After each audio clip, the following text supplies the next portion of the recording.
분명한 건 북한의 무인기는 어떤 도발의 성격보다는 목적을 갖고 보낸 정찰 용도가 굉장히 성격이 크다는 겁니다. 2014년에는 청와대를 찍어갔고요. 2017년에는 사드 기지를 찍어갔습니다. 자, 그럼 이번에는 엄현식 전 실장님께서 보시기에는 어떤 목적으로 이 무인기 5대를 좀 과감하다고 할까요? 이렇게 내려보냈을까요? 일단 이번에 북한이 무인기를 보낸 목적을 말씀드리기에 앞서서 과거에는 무인기가 한 대가 와서 촬영을 하고 넘어가는 경우가 많았는데 이번에는 한 대가 넘어간 거와 별도로 4대 정도가 강화도 상공에서 또 비행을 했습니다. 마치 이 강화도 4대는 편대 비행을 하듯이. 네, 그렇습니다. 그래서 이 두 번째 오후 무렵에 나타났던 4대의 강화도 상공에 있는 무인기들이 오전에 나타났던 무인기의 움직임을 그에 대한 우리 어떤 정보나 이런 여러 가지 활동을 교란하기 위한 비행이 아니었는가라고도 일단 생각이 됩니다. 나머지 4대는 교란 비행이었다. 네. 북한이 이러한 무인기를 보내는 의도는 가장 첫 번째는 우리의 어떤 군사 대비 태세를 테스트하려는 의도가 매우 높다고 봅니다. 어제 같은 경우도 한강 하루를 통해서 무인기가 들어왔는데요.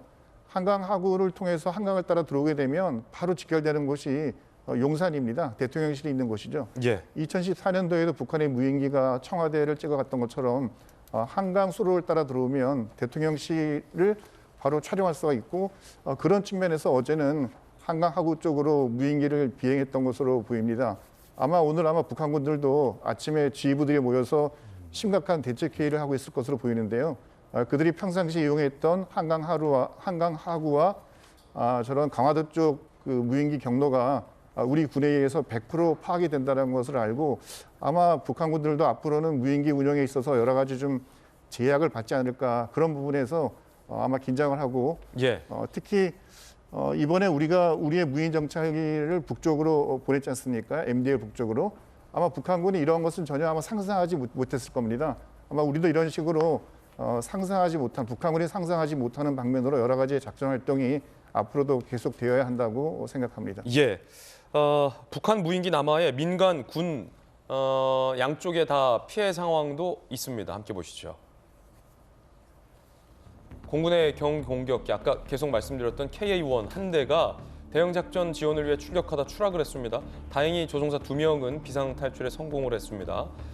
김포 인천국제공항 항공기 이륙이 1시간 동안 중단이 됐죠. 31편 항공기 지연 출발됐는데 사실 우리 군에서는 실장님 민간 항공기 이륙을 중단시키고 우리 대응 전력을 출격시켰을 때 내심 저거 한 대는 잡는다.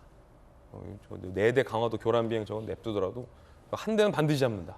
이런 어떤 각오, 필사직생의 어떤 각오도 있었을 것 같은데 그러면서 이제 민간 항공기 뜨지 마 하고 이제 우리 KA-1 커버를 하기까지 하는데 못 잡았잖아요. 물론 어렵지만 눈에 보이지도 않는 거지만 이거 잡을 수 있습니까? 향후? 잡아야죠. 북한이 무인기를 어차피 이런 무인기에 대한 침투나 도발을 멈출 것이 아니라 앞으로 계속되기 때문에 우리도 이제 그런 부분에 대해서 더욱더 대응 능력을 키우고 특히 이제 감시 그리고 무인기를 발견했을 때 타격, 격추시키는 능력은 앞으로도 지속적으로 개발이 돼야 되고 아마 군이 당면한 과제로 인식해서 여러 가지 대안을 마련할 것으로 봅니다.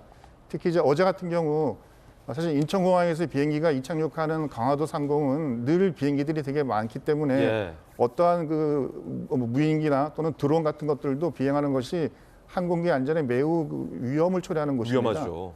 군이 어제 그런 측면에서 어떤 항공기의 이착륙을 한시적으로 중단을 요청한 것은 매우 적절했던 조치였던 것 같고요.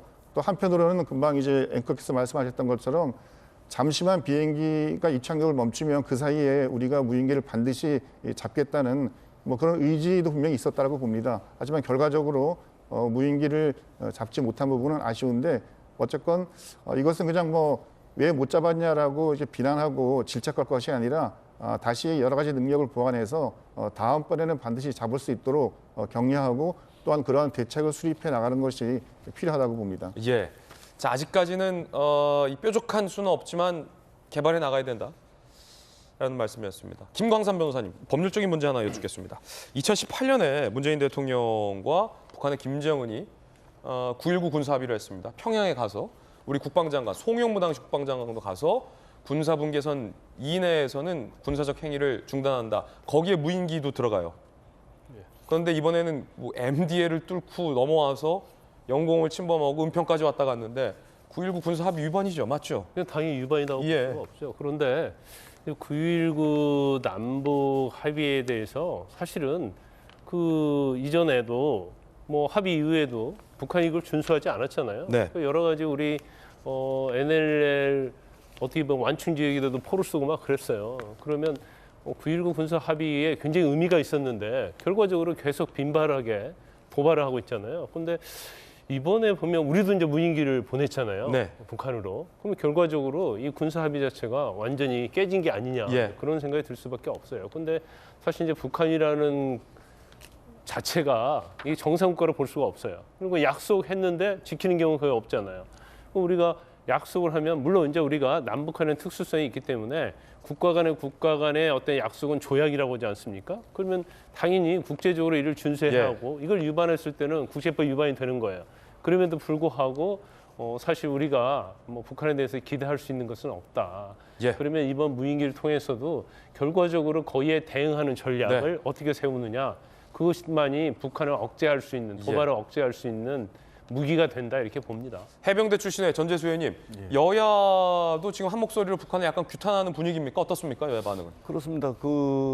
이 여야도 그 한 목소리로 일단 군의 대응에 대해서 이제 여러 가지 문제가 있었지 않습니까? 불과 얼마 전에는 강릉에서 이제 현무 미사일을 쐈는데 그게 돌아가지고 우리 땅에 떨어졌습니다. 만약에 그게 민간 또는 이 민간 주거 지역에 떨어졌다면 굉장히 큰 불상사가 났을 거다라는 우려를 많이 했었는데 이번에도 마찬가지입니다. 김포공항, 인천국제공항의 여객기 이착륙까지 금지시켜가면서 대응을 했는데 결과는 우리 공군기가 추락하고 결국은 이제 무인기는 따라잡지도 못하고 이런 상황이 발생을 하고 있습니다. 어떤 상황에서 어떤 상황이 비상 상황이 발생하더라도 이 대북 그 안보 문제만큼은 우리가 좀 철저하게 좀 대비를 해야 되지 않을까. 예. 이런 문제로 국민들이 불안하지 않도록 우리 군이 더 철저한 대비 태세를 갖춰 나가야 된다고 생각을 합니다. 이 문제에 있어서는 여야가 공히 한 목소리로 한 목소리를 내고 있습니다. 네, 북한의 무인기 도발 관련된 이야기 전해드렸습니다.